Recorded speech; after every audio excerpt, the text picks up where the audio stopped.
থাকেন তাদের প্রতি আমার আন্তরিক অভিনন্দন ও ধন্যবাদ। আমরা মৌখিক কোনো আশার বাণী দিয়ে ঢাকার রাজপথ ছাড়ব না। আমরা লিখিত প্রজ্ঞাপনের মাধ্যমে আমার ঢাকার রাজপথ ছাড়বো ইনশাআল্লাহ।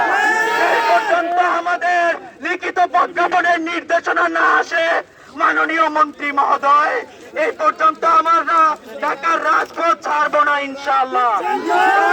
আমরা জীবনকে কুরবান করে দিতে রাজি আছি, আমরা ঢাকার রাজপথ ছাড়তে রাজি না এই পর্যন্ত আমাদের রাজস্বকরণের দাবি না আসে ইনশাআল্লাহ।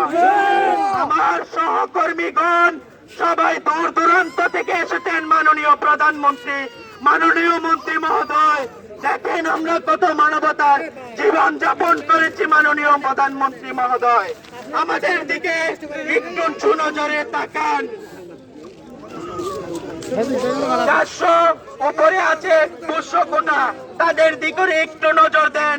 598 জন, 555 জন বীরশ্রেষ্ঠ মুক্তিযোদ্ধার সন্তানরা আছে মাননীয় প্রধানমন্ত্রী মহোদয়।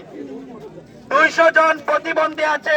আজ থেকে অনেক দিন আগেই শুনতেছি মাননীয় প্রধানমন্ত্রী মমতা মহিমা উনি বলছেন যে প্রতিবন্ধী কোঠা, মুক্তিযোদ্ধার কোঠা এবং কি পুষ্য কোটাদেরকে উনি এবং নারী কোটা আছে 300-র উপরে, তাদের দিক থেকে বিবেচনা করে মাননীয় প্রধানমন্ত্রী মমতা মহিমা তাদেরকে দিক নির্দেশনা দিয়ে আমাদেরকে রাজস্বকরণ করুন।